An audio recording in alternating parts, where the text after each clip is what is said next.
আচ্ছা, এবার মৌলিক সংখ্যা তো শিখেছি আমরা। মৌলিক সংখ্যার পরে আমরা যৌগিক সংখ্যাটাও শিখব, যে এটা কী জিনিস।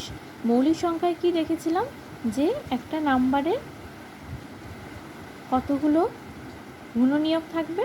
দুটো, একটা এক আর একটা হচ্ছে সে নিজে। তাহলে সেটাকে আমরা কি বলবো? মৌলিক সংখ্যা বলবো। এবার যৌগিক সংখ্যা কোনটাকে বলবো? তাহলে যেই সমস্ত নাম্বারের কি হবে? গুণনীয়ক। মৌলিক সংখ্যায় কী দিয়েছিলাম? গুণনীয়ক দুটো থাকবে। আর যৌগিক সংখ্যায় গুণনীয়ক কতগুলো থাকবে? যৌগিক সংখ্যায় গুণনীয়ক থাকবে কতগুলো?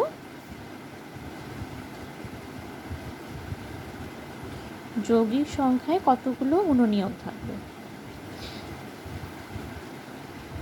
দুইয়ের বেশি। দুইয়ের বেশি মানে কতগুলো থাকতে পারে? একটা তো সে নিজে তো থাকবেই, ওয়ান তো থাকবেই, তাছাড়াও আর একজন থাকবে। মানে এটা তো সে নিজে, এটা সে নিজে, সে নিজে ছাড়াও মিনিমাম আরেকজন থাকবে। আরও অনেকেই থাকতে পারে, মিনিমাম তিনটে থাকবে বা তার বেশি থাকবে। তাহলে যৌগিক সংখ্যার উৎপাদকের সংখ্যা কি হবে? দুইয়ের বেশি। দ্যাট মিন্স কি? মিনিমাম থাকবে কতগুলো? তিনটা। মিনিমাম থাকবে তিনটা। এবার বা কি বলতে পারি? তিনের বেশিও থাকতে পারে। তাহলে থ্রি বা থ্রি এর বেশি। তাহলে যৌগিক সংখ্যাগুলো কোনগুলো হবে? যাদের গুণনীয়ক হবে কটা? মিনিমাম তিনটে বা তিনের বেশি। ঠিক আছে? যেমন, তাহলে আমি এক্সাম্পল দিলে ভালো করে বোঝা যাবে। কি সেই এক্সাম্পল? সাপোজ নিলাম ফোর। ফোরকে কারা কারা ডিভাইড করে? ওয়ান ডিভাইড করে, ফোর নিজে ডিভাইড করে, এছাড়াও টু ডিভাইড করে। তাহলে আমি ওয়ান আর নিজে বাদেও আরও একজনকে পাচ্ছি যে ফোরকে ডিভাইড করে। তাহলে ফোর তো মৌলিক সংখ্যা নয়, তাহলে ফোর হচ্ছে কি সংখ্যা? যৌগিক সংখ্যা। তাহলে এই জন্য যেহেতু আমরা কি পেলাম? একটা, দুটো, দুটোর বেশি, তিনটে, মিনিমাম তিনটে, পেলাম কি? গুণনীয়ক এই সংখ্যাটা। তাই এই সংখ্যাটা কি হবে? যৌগিক সংখ্যা। ঠিক আছে? এবার সিক্স দেখব। সিক্সের কতগুলো আছে? ওয়ান তো হবেই আর নিজে তো হবেই, কারণ ওয়ান আর নিজে সবসময় তাদের গুণনীয়ক হবে যদি সংখ্যাটা অশূন্য সংখ্যা হয়। ওকে? এছাড়া আর কি হতে পারে? টু ডিভাইড করে সিক্সকে, তাহলে টুও হবে। আবার থ্রিও ডিভাইড করে সিক্সকে, তাহলে থ্রিও হবে। তাহলে এখানে কি দেখলাম? কতগুলো আছে? চারটা আছে। তাহলে সিক্সের গুণনীয়ক কতগুলো আছে? চারটা আছে। তাহলে এখানে কি বলেছিলাম? যে মিনিমাম তিনটে হতে হবে বা তিনের বেশি হতে হবে। তাহলে মিনিমাম তিনটে তো এখানে ছিল, আবার এখানে দেখলাম চারটা আছে, তাহলে এটাও হবে।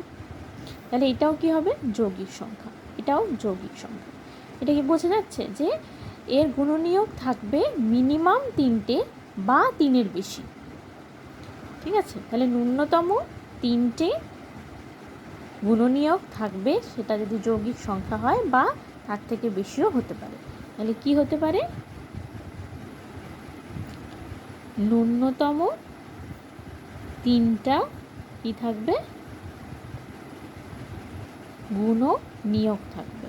তাহলে ন্যূনতম তিনটে কি থাকবে? তিনটা গুণনীয়ক বা তিনের বেশি। ঠিক আছে? আচ্ছা, তাহলে আর কিছু এক্সাম্পল। সাপোজ আমি নিলাম 15। এই জন্য 15টা বিজোড় সংখ্যা, কিন্তু মৌলিক সংখ্যা নয়, যৌগিক সংখ্যা। কেন? কারণ 15-এর গুণনীয়ক কারা কারা? 1 হবে, 15 নিজে হবে, 3 হবে, 5 হবে। তাহলে এতগুলো পেয়ে যাচ্ছি, চারটে হয়ে যাচ্ছে। তাহলে সেজন্য 15টা কি নয়? মৌলিক সংখ্যা নয়।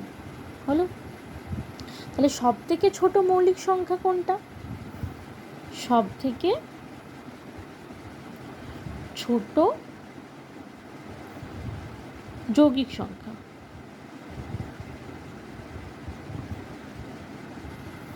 তাহলে সব থেকে ছোট যৌগিক সংখ্যা কি হবে? সব থেকে ছোট যৌগিক সংখ্যা হলো 4। সব থেকে ছোট যৌগিক সংখ্যা কে হলো? 4। কারণ কি? 1 2 3। 2 হচ্ছে প্রাইম নাম্বার, দ্যাট মিনস মৌলিক সংখ্যা। 3 হচ্ছে মৌলিক সংখ্যা। 4 হচ্ছে যৌগিক সংখ্যা। কারণ 4-এর 2-এর বেশি কি আছে? গুণনীয়ক আছে।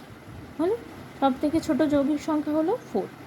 এবার তাহলে দেখো 2 সব থেকে ছোট প্রাইম যৌগিক মৌলিক সংখ্যা, 4 সব থেকে ছোট যৌগিক সংখ্যা। তাহলে 1 কি?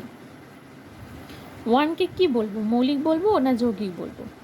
তাহলে 1 মৌলিক না যৌগিক? 1 মৌলিকও নয়, আবার যৌগিকও নয়। কেন 1 মৌলিকও নয় কেন, যৌগিকও নয় কেন? কারণ কি বলেছিলাম যে মৌলিক সংখ্যা হতে গেলে দুটো কি থাকতে হবে? গুণনীয়ক, মানে দুটোই থাকতে হবে। 2-এর কমও হবে না, 2-এর বেশিও হবে না। ঠিক আছে? তাহলে সেজন্য 1-এর কতগুলো গুণনীয়ক আছে?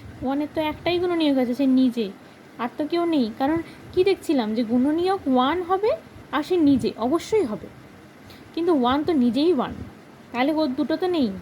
তাহলে ও দুটো যখন নেই তাহলে মৌলিক সংখ্যা হলো না। কারণ মৌলিক সংখ্যার ডেফিনেশন কি? যে এক্স্যাক্টলি দুটো, 2-এর কমও নয়, 2-এর বেশিও নয়, এক্স্যাক্টলি দুটো যদি গুণনীয়ক হয় তবেই সেটা মৌলিক সংখ্যা। যেহেতু 1-এর এক্স্যাক্টলি দুটো গুণনীয়ক নেই, তাহলে মৌলিক সংখ্যা নয়। আবার যৌগিক সংখ্যায় কি বলেছিল? কতগুলো গুণনীয়ক থাকতে হবে? ন্যূনতম 3টে গুণনীয়ক বা 3-এর বেশি। তাহলে 1-এর তো একটাই গুণনীয়ক আছে, তাহলে সেটা যৌগিক সংখ্যাও নয়। তাহলে 1 মৌলিক সংখ্যাও নয়, 1 যৌগিক সংখ্যাও নয়। বুঝা গেছে? তাহলে এমন আরও কিছু যৌগিক সংখ্যার আমাকে এখানে এক্সাম্পল দাও যে এগুলো যৌগিক সংখ্যা, আর এমন কিছু মৌলিক সংখ্যারও এক্সাম্পল দাও যে এগুলো মৌলিক সংখ্যা। তাহলে আরেকবার রিভাইজ করে নিই যে তাহলে 1 কি হলো? মৌলিক সংখ্যা নয়, যৌগিক সংখ্যাও নয়। 2 হলো কি? মৌলিক সংখ্যা। 2 হলো একমাত্র জোড় মৌলিক সংখ্যা। হলো 3 হলো কি? মৌলিক সংখ্যা। 4 কি? যৌগিক সংখ্যা। এবং 4-এর আরেকটা স্পেশাল ক্যারেক্টারিস্টিক্স কি? সব থেকে ছোট যৌগিক সংখ্যা হলো 4। হলো। আবার আগের দিন কি পড়েছিলাম যে মৌলিক সংখ্যা মানেই যে সেটা বিজোড় সংখ্যা হবে তার কোনো গ্যারেন্টি নেই। কারণ 2 মৌলিক সংখ্যা, কিন্তু সেটা জোড় সংখ্যা। তাহলে 2 বাদে সমস্ত মৌলিক সংখ্যাই হচ্ছে বিজোড় সংখ্যা। আবার বিজোড় সংখ্যা মানেই যে মৌলিক সংখ্যা তা কিন্তু নয়। কারণ এই যে 15কে কী দেখলাম? 15 হয়ে গেছে যৌগিক সংখ্যা। 15 বিজোড় সংখ্যা কিন্তু যৌগিক সংখ্যা, মৌলিক সংখ্যা নয়। তাহলে এরকম যদি বলে যে সমস্ত বিজোড় সংখ্যাই মৌলিক সংখ্যা, সেটাও ভুল কথা। বোঝা গেছে? এবার এই যৌগিক সংখ্যাটার প্রয়োজন কেন পড়লো? কারণ 1টা যৌগিক কি যৌগিক নয় সেটা তো বুঝতে হতো। কারণ আমি যখন এখানে মৌলিক উৎপাদকে বিশ্লেষণ করছি, আমি তো এটাকে 1 দিয়েও ডিভাইড করতে পারতাম। কারণ প্রত্যেকটা নাম্বারই তো 1 দিয়ে ডিভিজিবল, মানে আমি প্রত্যেকটা নাম্বারকেই তো 1 দিয়ে ভাগ করতে পারি। তাহলে করলাম না কেন? কারণ আমি এখানে কি করছি? মৌলিক উৎপাদকে বিশ্লেষণ, আর 1টা মৌলিক সংখ্যাও নয়, যৌগিক সংখ্যাও নয়। তাহলে আমি 1 দিয়ে যখন মৌলিক উৎপাদকে বিশ্লেষণ করব তখন 1 দিয়ে ভাগ করতে পারবো না। বোঝা গেছে? ক্লিয়ার? তাহলে যৌগিক সংখ্যা আর মৌলিক সংখ্যার কিছু উদাহরণ আমাকে দাও।